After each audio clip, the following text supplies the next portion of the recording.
Good evening, ladies, gentlemen, theys, and gays. This is the Real Pineapple. This is your boy, humble host Hunter here. Happy Friday night, y'all. We made it. We got through another week. Hope y'all had a safe 4th of July. Hopefully, you didn't pull Jason P. or Paul and blow off any of your fingers. Uh, but yeah, I hope you're all having a great night so far.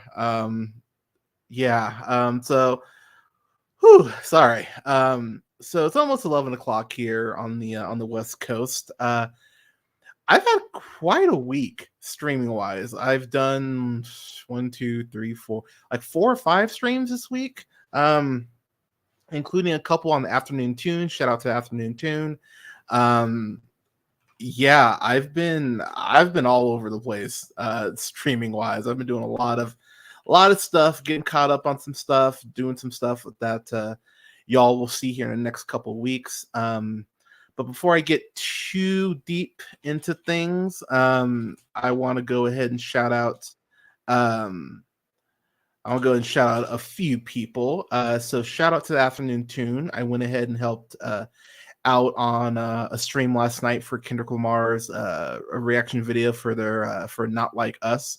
I went ahead and did that. So go ahead and check out the Afternoon Tune. They're a great Twitch channel. You can check out the Afternoon Tune pretty much wherever you listen to podcasts. They're on YouTube. They're on Twitch. They're all the places. But check out the Afternoon Tune. Shout out to Dusk, Joshua, and Nick over there, the homies.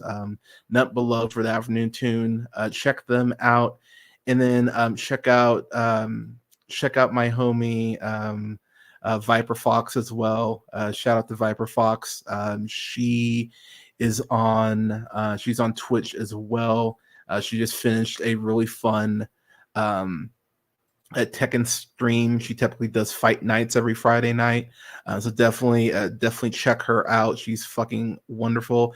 And then on top of that, right now she has a sale on her website right now, clearance sale. Everything is 30% off right now for summer clear out sale. So you can go ahead and check out her stuff as well. Let me see. I want to pull up her web store real quick. But yeah, Viper Fox has some really cool stuff over there, including art prints, t-shirts, hats, beanies. So yeah, go ahead and show the Afternoon Tune and Viper Fox some love. Those are some great content creators. They're constantly on their shit. They're entertaining as hell. So check out Viper Fox and Afternoon Tune and make sure you follow them and subscribe if you haven't yet. All right. With that said, as I mentioned, my streaming, I've been all over the place. Been streaming a lot this week. I'm trying to get more into a rhythm this stream a little more throughout the week. I will definitely be streaming. It's going to be either Wednesday nights or Thursdays moving forward. So I can be reviewing AEW Dynamite. I want to go ahead and make sure I'm reviewing those shows at least weekly. I might end up doing AEW Collision as well, which airs on Saturdays. So I might end up doing Sunday streams as well. Still figuring it out, but yeah, since I'm unemployed, I have a little time to stream. So yeah, I'll definitely be streaming more for y'all and be a little more consistent moving forward. All right. With all that out the way, let's get to our reviews for the evening. So tonight I am reviewing 2 films. The first one is going to be Despicable Me 4, which is the 6th, good lord, the 6th film in the Despicable Me saga. This one is directed by Chris Renaud and Patrick Delange, I'm going to go with. I believe he's directed all the other ones too, or at least has been involved. So yeah, he was a executive producer, looks like, on Despicable Me 3, Minions. Yeah, so they've been involved. And then Patrick Delange He's been working on the animation department over at Illumination, including for Despicable Me, Sing 2. This is a big deal for him, at least. Looks like this is his first time directing. So Steve Carell is once again back as Gru. So let's just get this out of the way. Pardon me as I lose my voice. That unnamed beer is so good. So let me just say this. By the time you watch this, that's why I got beer right here, AT. Yeah, I got beer, man. I got beer. I really enjoyed the first Despicable Me. I thought it was a really fun concept, a villain, let's call it what it is, using these three kids to go ahead and steal the moon. But ends up having Heart of Gold. The minions were fun and fresh. Very Three Stooges, but it was a very, fun gimmick. And of course, that takes us to Despicable Me 2, where he goes ahead and meets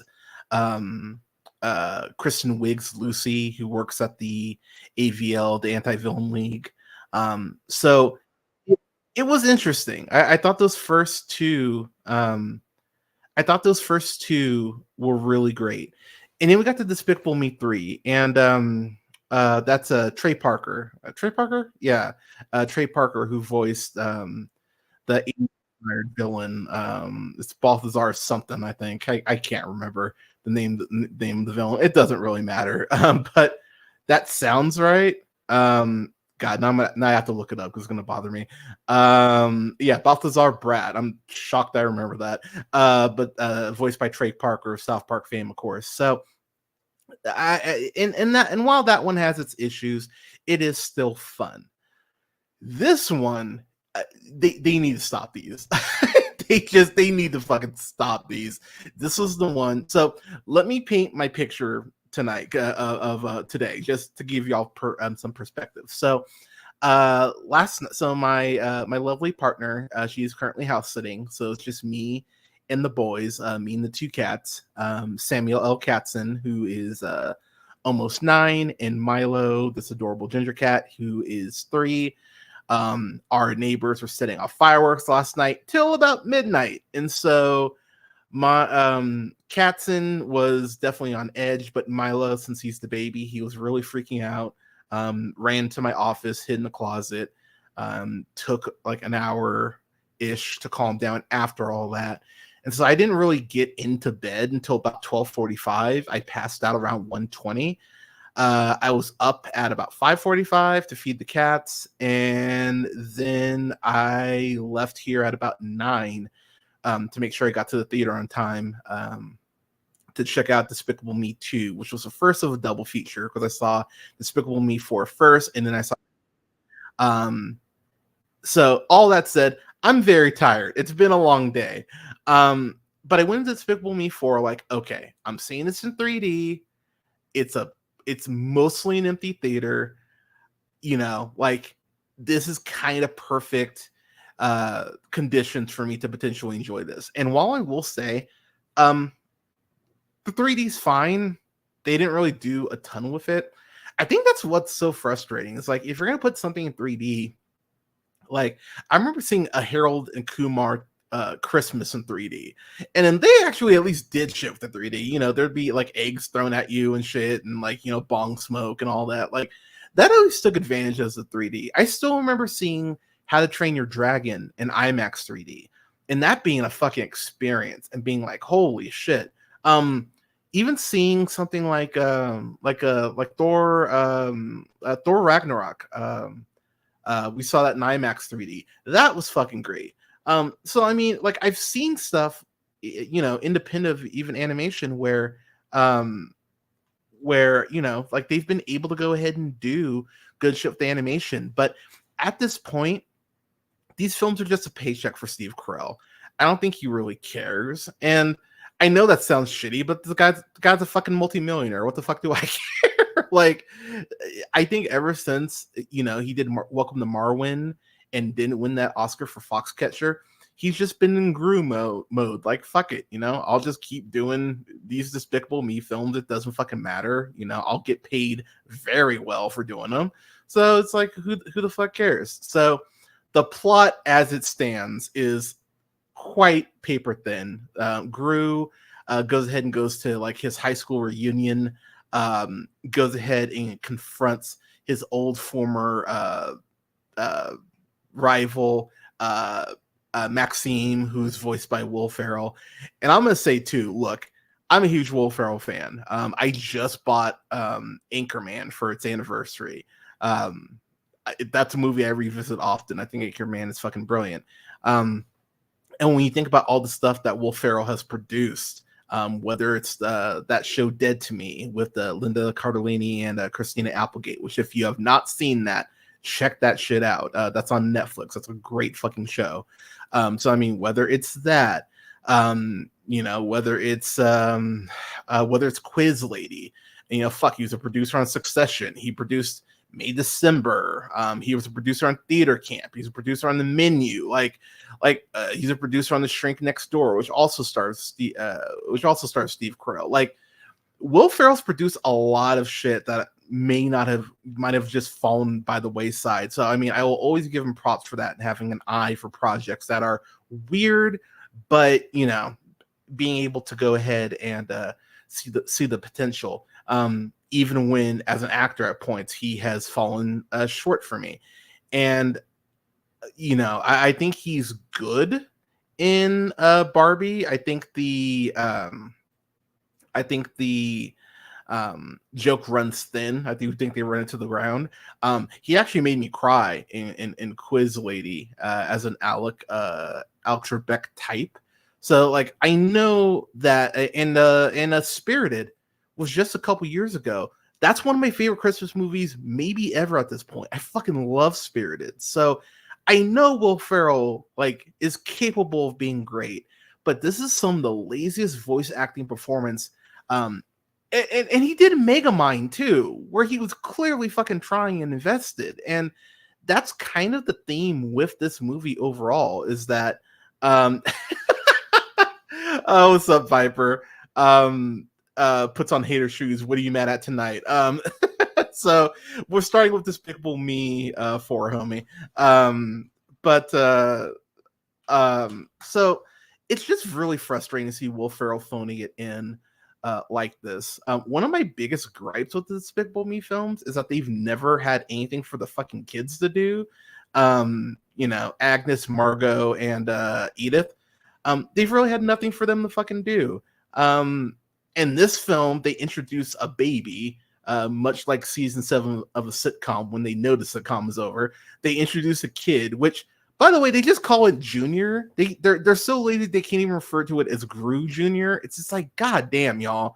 And the baby, it's typical baby comedy. The baby throws shit at Gru and makes him, shoot a banana on his face and shit like that. It's very predictable shit. But the thing that's so frustrating about it is, I just watched Ultraman Rising, which I'm gonna have my review up for that here in the next week.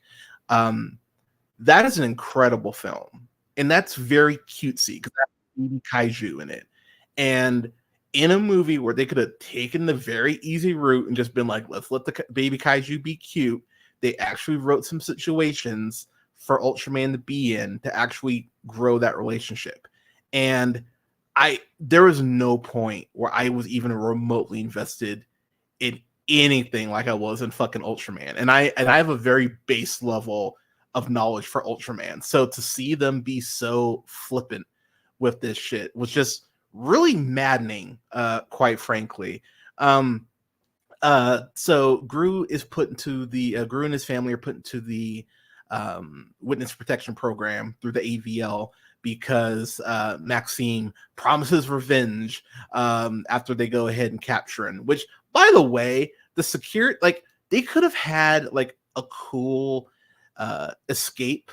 I'm blanking on the villain's name from Kung Fu Panda, but something similar to that, where there's some cool action sequence where he escapes from prison. But no, the animators and the writers were like, nope, fuck that, it's fine. And I'm gonna say something that I've usually praised these films for. This feels like the laziest score and the laziest music that Pharrell has ever put together for these movies. It's like Pharrell doesn't even care anymore. And I know Pharrell has definitely had some, I know he helped out on that last Timberlake album. I know that wasn't great. So I'm not saying Pharrell can't fuck up, because he clearly can. But just from like the music was the one thing I could always kind of lean into and go, okay, Pharrell's at least killing this shit. Even the music, I went, oh, cool. So Pharrell doesn't even give a fuck anymore. There is this subplot with one of the kids going to a karate class. I think that's Agnes, right? Or no, that's Edith. Yeah, Edith is the one who does karate. But that's the thing. I can't even remember what the kid, which kid is which. Oh yeah. So getting to the minions, I might as well talk about the minions. So there's one. So because this villain is so powerful. Oh yeah, did I mention that Maxim is a cockroach? They never get into why he's a cockroach. He just goes, oh, cockroaches have soft bellies and are kind of terrifying. That's the basis for him being a cockroach-based villain. All right, cool. But they go ahead and they do that, and so they go, well, all right, we need someone to combat this evil villain. So we're going to go ahead and give the minions super serum. Literally what they say. They just took the soldier out and said super serum for the minions. And so they go ahead and turn the minions into fucking superheroes. Which that gag, my God, so fucking lazy. It's really amazing how Benjamin Bratt's El Macho went ahead and turned the minions into like zombies in the second film. And that was actually terrifying because they were actually willing to hurt the kids. But then they immediately just recycle that plot, but use it for a gag, and not an effective gag really either. So it's just lazy writing at a base level, quite frankly. I'm scrolling through my notes here because I just want to see this. Oh yeah, that's another thing. Maxim's wife or partner, Valentina, is voiced by Sofia Vergara, right? Of Modern Family fame. And actually, most recently, I might review for the channel.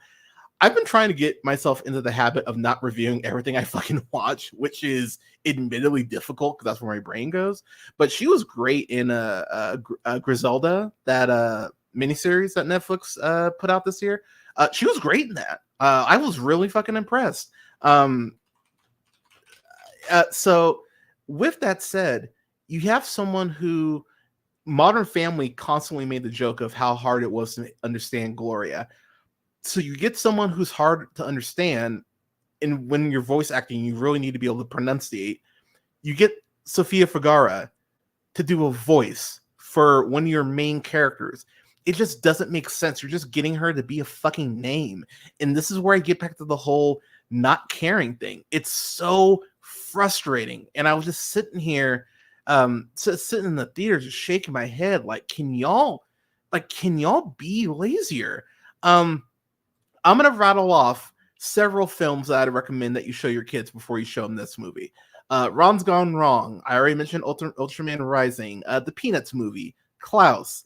Teenage Mutant Ninja Turtles Mutant Mayhem. Sonic the Hedgehog 1 and 2. Flushed Away. Cubo and the Two Strings. Captain Underpants, the first epic movie. Klaus. Cloudy for Chance of Meatballs 1 and 2. Sing. Babe. Spider-Man Into the Spider-Verse. Spider-Man Across the Spider-Verse. Hey Arnold the movie. The Lego movie. The Powerpuff Girls movie. Spy Kids. Road to El Dorado. The Mitchells versus the Machines. La La Crocodile. Paddington 1 and 2. I could keep going. That's just the ones I can think of off the top of my fucking head. It is so maddening that they keep making these. And the thing is, this is gonna make money. That's what pisses me off at the end of the day. And I can already hear some parents going, come on, Hunter, you don't have kids. This is just for kids. Why are you taking it so personally? Here's why I'm taking it so personally. When you say that it's just for kids, you are giving these studios a fucking out. And that's the last thing that these studios fucking deserve. With all the mergers and shit and the way that they're cutting workers, that is the last fucking thing that these studios deserve, is a fucking out. And what you're saying is that your kids don't deserve better, and that you don't care about the content, the quality of content that your kids consume. You're giving these studios an out, and it's fucking ridiculous. And I'm done. I'm done doing it. I remember I can't remember when it came out. I gotta Google this now because it's gonna bother me. When did it come out? 2011. Disney made this film Mars Needs Moms, which is such an epic piece of shit. And I remember watching that and just going like, wow, Disney is fucking lazy as hell. And the thing is, yeah, these studios, if you're giving them this much rope, they're gonna be lazy about it. Because why would you try when you can put in the opposite of Deadpool? You can put in minimal effort instead of maximum. So I don't want to hear people going like the flippant nature of animation pisses me off because people act like it's a lesser than animation, or lesser than medium, and that's incredibly frustrating because it's not. Two of the best superhero thing, three of the best superhero things I've seen in the last 5 years: Ultraman, Moon Girl, Devil Dinosaur, X-Men '97, all animated. So shut the fuck up when it comes to the whole, oh yeah, animation's not a big deal. No, animation is fucking amazing. And you can do things in animation that you cannot do in live action. That's why Disney, you don't need to remake every goddamn thing that you already did in live action or in animation. There's this whole subplot. Oh yeah, I didn't even mention this. When they do the whole witness protection thing, they get these neighbors, the Prescotts. Perry Prescott is voiced by Stephen Colbert. I didn't even recognize his voice until about halfway through the movie because it's such a lazy vocal performance. Oh, there's another movie, Monsters vs. Aliens. That's another great film. Puss in Boots, The Last Wish. There's another couple right there. It is maddening how lazy they're being on these movies. And look, Minions and Minions: The Rise of Gru, not great films, but they were more inspired than this shit. And the Minions, for better or for worse, are the best thing in this movie. There are two gags that I laughed really hard at. There's one with a Jello mold that I laughed really hard at. And then there's this one where there's like a soda bomb inside a vending machine. That was funny. There's one where a minion is like floating in a pool and messing with like one of those noodles, and the minion who's getting fucked around with just grabs noodle and starts beating the shit out of the other minion. That was funny. But yeah, for the most part, there's really nothing about this that I could recommend to anyone. My friend messaged me because he was like, dude, like, you know, my kid wants to go see it. Like, should I just wait for streaming? And I told him straight up, I'm like, dude, Spider-Verse is streaming on Netflix right now. You know, Ultraman Rising is streaming on Netflix right now. There's just so much better shit that you can watch. Astro Boy. Astro Boy is on Netflix, I think, right now. There's just Leo. Leo's another film with Adam Sandler that just came out. I think it was last year. An amazing animated film, and I understand Adam Sandler's record with animated films is not great. Eight Crazy Nights, fuck you. But this was maddening to me. And the thing about a movie and why I get so pissed off is a bad movie is one thing. You know, I see bad shit all the time. But there's nothing worse than your time being wasted. Time is so valuable. And even at 90, how long is this? Like 95 minutes, I think. Yeah, 95 minutes exactly. Even at 95 minutes, I felt like I just wasted my fucking time. Even the Minion stuff that is kind of funny, you can see that in a, 30-second, like a 5-minute, 10-minute YouTube upload. You don't need to go to the theater and drag your kids to see this shit. I'm really happy I used free credit on this, because if I had spent money, I'd be even more pissed off. This is a go fuck yourself. There's nothing I can say, because I was really like, on the way home, I was thinking about, I'm like, how much do I really hate this movie? And this and Megamind 2, I can't even think of the fucking names, like Megamind versus the Evil Syndicate or some shit like that. I haven't reviewed it yet, but it's dog shit. When I think about it, it's like, why put this stuff out outside of just corporate greed? There's no one inspired to make this. There's really nothing inspiring about it. So why would I tell you to see it? Why would I tell you to waste your time? Why would I tell you to family out to the theater and get concessions and popcorn and soda and beer and like why would I, why would I tell you to do that and go through all that trouble and waste the gas when you can go ahead and watch the shit at home? If your kids really want to see it, wait till this hits VOD. Like, like at least you're paying $20 and you can just, order a pizza and watch the shit at home. But there's no reason to see us in the theater. Like I said, I saw it in 3D and it was a waste. It was a waste of my fucking time. So, I just heard my cat. I'm sure he's fine. Yeah, I hate this movie. I really do. And it's high on my worst of right now. I've never done this before. Next week I'm gonna do a best of worst of, since we're like halfway through the year. Just talk about where I'm at right now, what I'm feeling, what I'm not. But yeah, this is a go fuck yourself. I hate this movie, and this is what I will say. And actually let me look this up because I want to make sure I get my dates right. Let's see. So Shrek Forever After, that was the fourth Shrek film. That came out in 2010, right? The next Puss in Boots came out in 2011. Puss in Boots is fucking awesome. Puss in Boots is great. And then we had to wait 11 years for the sequel, Puss in Boots: The Last Wish. But that is one of my favorite animated films in the last decade. I love both films, but Puss in Boots: Next Wish is next level.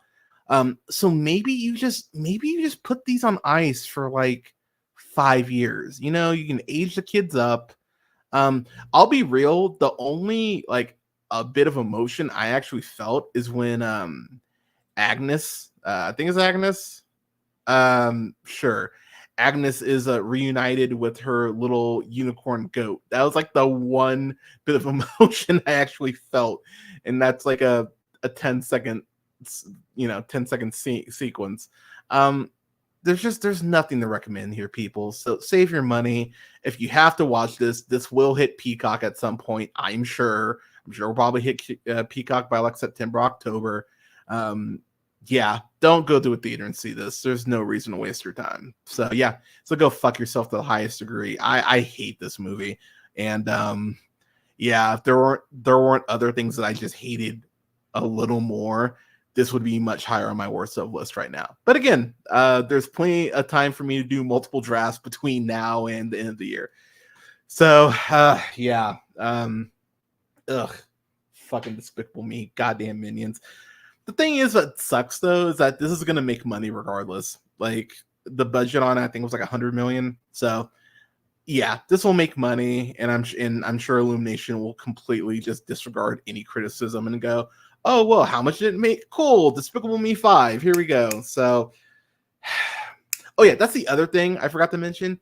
You remember how Despicable Me set up that actually decent cliffhanger where Gru's twin brother Drew had like taken half the minions and was going to go ahead and have them be villains, evil henchmen again, and like go against Gru.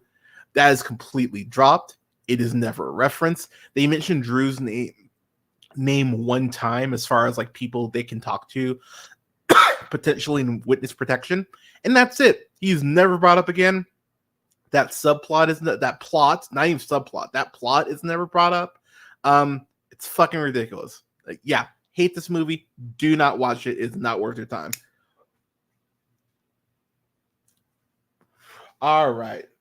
Now I've got the anger out of the way. Let's talk about the final film for tonight. Let's talk about Maxxxine. So, Maxxxine is the end of the X trilogy. It is directed by T.I. West, who, of course, wrote the film as well. He also wrote Pearl and X. So I will say myself, if I had to, actually, you know what, I'll save that for a little bit. But this again stars Mia Goth, fine ass Mia Goth, who of course you know from X, from Pearl, from Infinity Pool, from the 2020 Emma remake, from the upcoming Blade film, if Marvel can ever fucking get it going. Kevin Feige, figure it out. Again, anger, sorry. But this movie goes ahead and picks up in 1985. with Maxxine going ahead and trying to once again be a star, become the biggest thing in Hollywood. And what I really like about this movie is how grimy it is. It has that very 80s aesthetic to it, including having multiple points where they use like the VCR bars to separate certain frames in the film. Really sleek the way that was done. The direction and cinematography is off the charts in this movie. And what I will say is this is what I wanted. This is what I wanted from Once Upon a Time in Hollywood. This uses a real life string of serial murders. The Night Stalker killer. It goes ahead and uses that as a backdrop for this movie, and it really enhances everything around it. One thing I will say, and again, obviously no spoilers, but there's a scene that occurs in an alley pretty early on in the film, and that scene sets the tone like a motherfucker. What happens at the end of that scene, I actually was like, holy shit. Very audibly because I'm black and loud. But that scene caught me so off guard in the best way. It was absolutely fucking wonderful. Several things about this movie I want to point out. So one, Mia Goth is just special, y'all. Like, I don't know what it is about the horror genre, but she just feels at home here. She, of course, is an executive producer on this, like she was on Pearl and on X. But this is maybe, I don't know if I can say her performance is better than it is in Pearl, but she's amazing in here. She showcases some PTSD, which I appreciate because obviously given the events of X and what happened there, you would have some PTSD if you were able to survive that shit along with survivor's guilt. By the way, you do definitely need to watch X. I feel like that's kind of implied, but if you haven't seen X before you've seen this, you won't appreciate it as much. You should definitely watch Pearl. You should definitely watch both of them, quite frankly, because they're two of my favorite horror films in the last decade. But definitely make sure you check out both of these before you go ahead and watch this. I feel like that's implied, but just wanted to put it out there. Outside of that, Maxxine goes ahead and ends up getting onto a film shoot where she's directed by Elizabeth Debicki, her character Elizabeth Bender.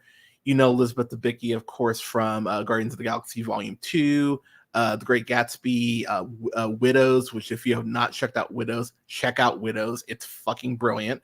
I love their back and forth.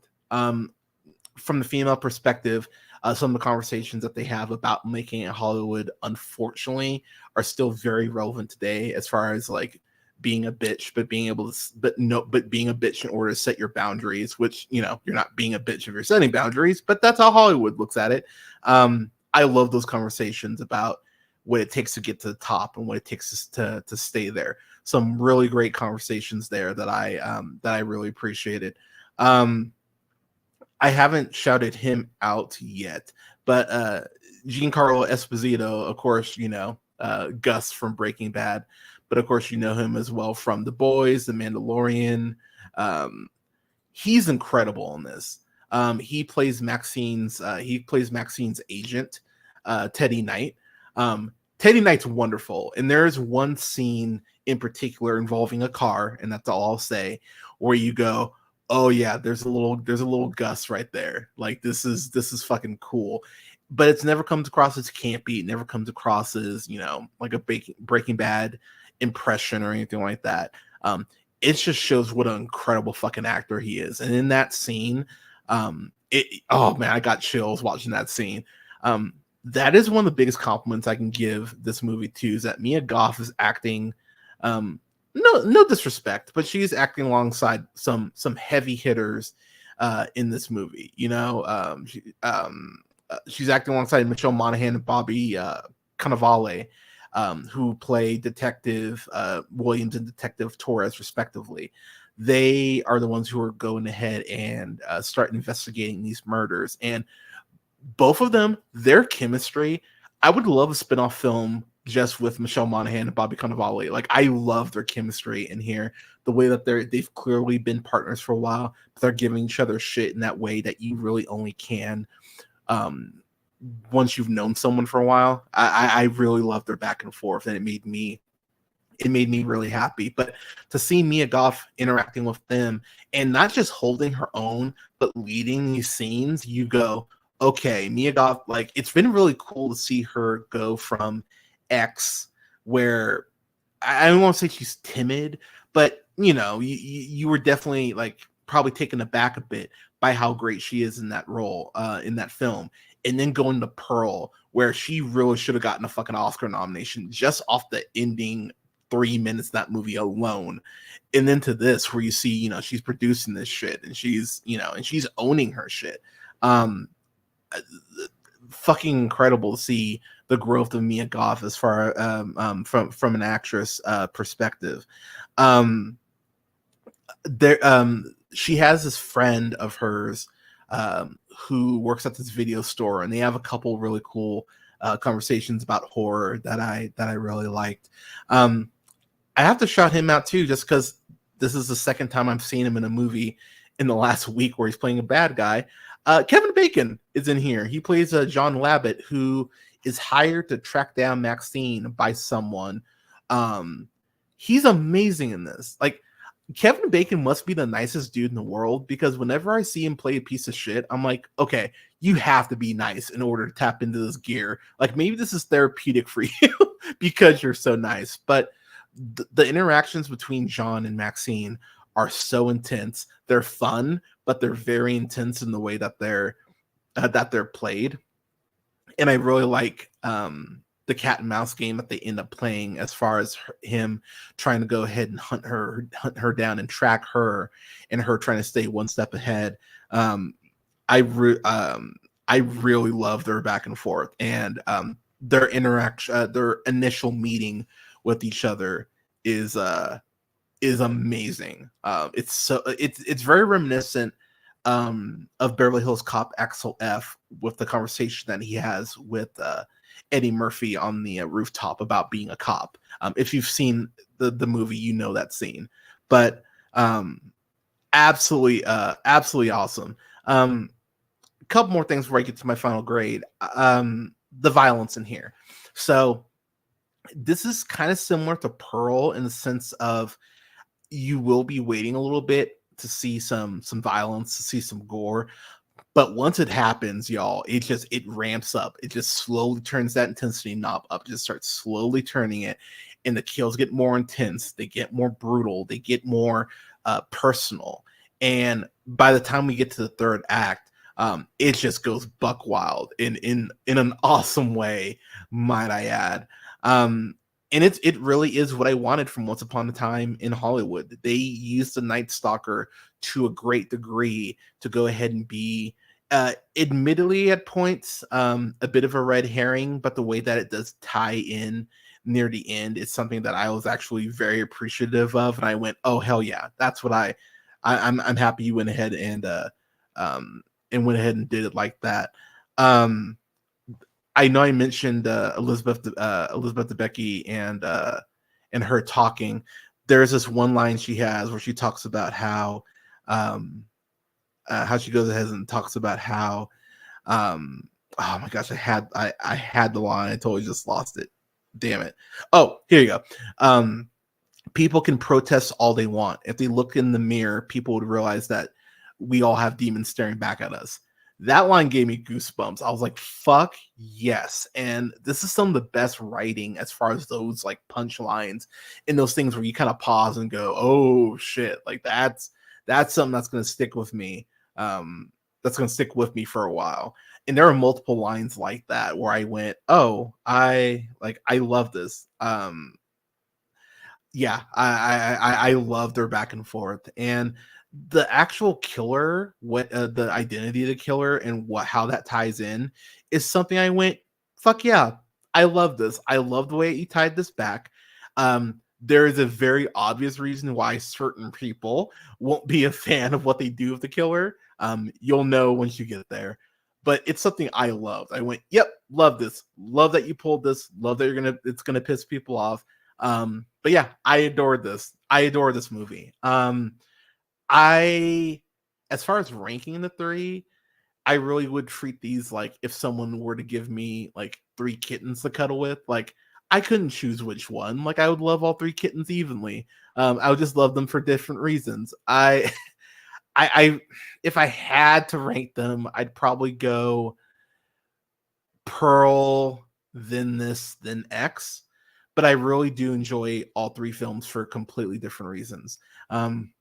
I was talking to a couple friends about it, and they were saying that they felt like it was slow to start. The thing is, this is very much it's a horror movie. Second, I would say it's a mystery first, but that's given the context of not just the time period, but what the film is trying to say. So if you feel like the first, 15-20 minutes is a little slow, it's because it's setting the board, the chessboard up. It's setting the pieces on the board. I think if you stick with this movie, you're going to be more than rewarded for what the film gives you and what the payoff is. And with an ending that I was like, okay, I like this a lot. Again, obviously not spoiling it. But as far as my grade, y'all, man, I can't give this anything but a fan fucking tastic. The highest grade that we can give here on the Real Pineapple. I love this movie. It's one of those things where, I talked about my day earlier and my lack of sleep. I almost went home after Despicable Me 4 because I was just kind of defeated and pretty pissed off. I was just like, you know what, fuck it, I'm gonna go home. But I'm really happy I hung in there and I went and saw this because within 10 minutes, this has woken me up. I was like sitting up in my seat, like, okay, here we go. Like, now we're cooking. So please go check this out. Support this shit. Like, if you want studios to listen and to actually, give a fuck and concentrate on their content, you got to show it with your money. So if you can't get up to the theater, check this out. I understand because, family time and all that and inflation and all that shit. But whether you check this out now or you check it out when it hits VOD, check this out. It's fucking awesome. And I can't wait to buy this. I cannot wait to buy this and probably get it on 4K and put it right there next to Pearl and X. I adore this, and I can't wait to see what T.I. West does next. I'm day one. Whatever he puts out next, I'm day one. But yeah, absolutely adore this movie. Yeah, fan fucking tastic of the highest degree. So yeah, that's Maxxxine, but definitely check it out, y'all. So before I get out of here, first off, thank y'all. Thank y'all for watching. Whether you're watching this live or you're checking this out on a rewatch. Thank you so much for taking the time. I really appreciate it. Yeah, as far as what I've got coming down the pipeline, got quite a few things coming down the pipeline. By the time probably Sunday. By Sunday, I'll have reviews up for obviously not just this Despicable Me 4. I'll have the audio uploaded in case you missed the stream. But I'm going to have reviews up for all 4 Despicable Me films. So Despicable Me 1 through 3 and Despicable Me 4. I was going to review the Minions movies, but I just went, nah, I'm good. I'm going to have reviews up next week for Beverly Hills Cop 1 through 4, including Beverly Hills Cop XOF. I actually just watched those for the first time this past month. Those were fun to watch. So I'm excited to go ahead and get those up to y'all. I had a chance to review this really cool indie movie, Goldilocks and the Two Bears, which was really fun. Honestly, it's a really good flick. I'm excited for people to go ahead and get a chance to check that out. I got a chance to interview the stars of it. I got a chance to interview. Let me pull their names up here. Got a chance to interview Sarah Naiman. I got a chance to interview Claire Milligan. They were both absolutely delightful. They were so cool. It was so cool to get a chance to talk to them. And then I got a chance to interview really a guy who's an indie legend in Jeff Lipsky, who wrote and directed the film. Got a chance to interview him. So those interviews and a review for the film will be up live next week.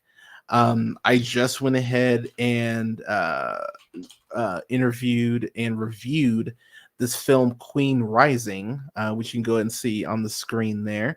I got a chance to interview the star of the film, April Hale, and I went ahead and got a chance to interview first-time director Princeton James, who went ahead and directed the film. So you'll be able to check out that review next week as well. So yeah, I got a lot of stuff coming down the pipeline. Y'all. Later on this month, I'm gonna have a review up for X-Men Origins Wolverine and Loki season 1 and 2. Loki season 1 and 2 because we're heading into Deadpool and Wolverine coming out here in a few weeks. So gonna have a review up, those reviews up leading up to that. And then I'm gonna have review ups in the next couple weeks for Twister, leading up to Twisters, starring Glenn Powell. I'm curious how that's gonna be after watching Hitman. If Glenn Powell can pull off Twisters, that's gonna be fascinating. But I'm gonna be checking that out. I'm checking that out a day early. I think I'm checking out on the 17th because on the 18th.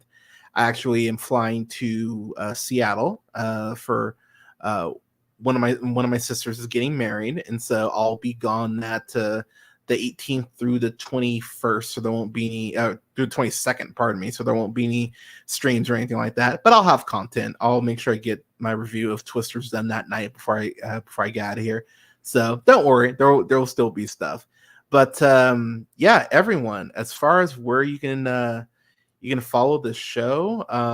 There are multiple places. As far as the podcast, you can listen to it at SoundCloud, Apple Podcasts, Podbean, Stitcher, iHeartRadio, Spotify, Amazon Music, TuneUp, and Samsung Podcasts, to name a few, at The Real Pineapple. You can follow me on Letterboxd. You can follow me at Black Shazam. You can see my profile there. I've been way more active on Letterboxd, trying to be at least. So if you're on Letterboxd and you want to talk films, and yeah, hit me up. I love talking movies. Obviously, I do this shit. And then you can also go ahead and follow me on Twitch if you're not following me there yet. You can follow me on Twitch at twitch.tv/therealpineapple. You can see me there. Kind of weird seeing myself as I'm streaming. But yeah, go ahead and hit that follow button. I would appreciate it. But yeah, as far as the streams coming up, I'm going to have a stream coming up this Monday, Monday the 8th. I'm going to do my MCU wish list since we're heading, we've got Deadpool and Wolverine coming up. Talking about a few things I want to see the MCU do moving forward here as we head into Phase 5 and to Phase 6. Just some things I think that they could do to go ahead and improve the MCU. There's always room for improvement, no matter how much I'm still digging the MCU. Oh God, what else? Is there anything else that I've reviewed? I'm sure there's more. I'm just not thinking of it right now. It's almost 11:30. But yeah, y'all, thank you again so much for checking out the stream. If you're checking this out live, if you're checking this out later on, again, thank you. I appreciate it. I hope you all have a great weekend. I am going to relax because I've done like 7 streams like the last 4 days. My voice is tired, but I'm going to go chill with my cats. I'm going to finish up my beer here. And I'm going to chill tomorrow. It's going to be very nice. But everyone, thank you so much for watching. Stay safe. Take care of each other. I know the world is feeling heavy right now. I know there's a lot going on. But I hope you're staying safe. I hope you're well. I hope you're blessed. And never forget, as always, to keep it real. Thank you so much, y'all, again. And I will talk to y'all on Monday. Have a great weekend, everyone.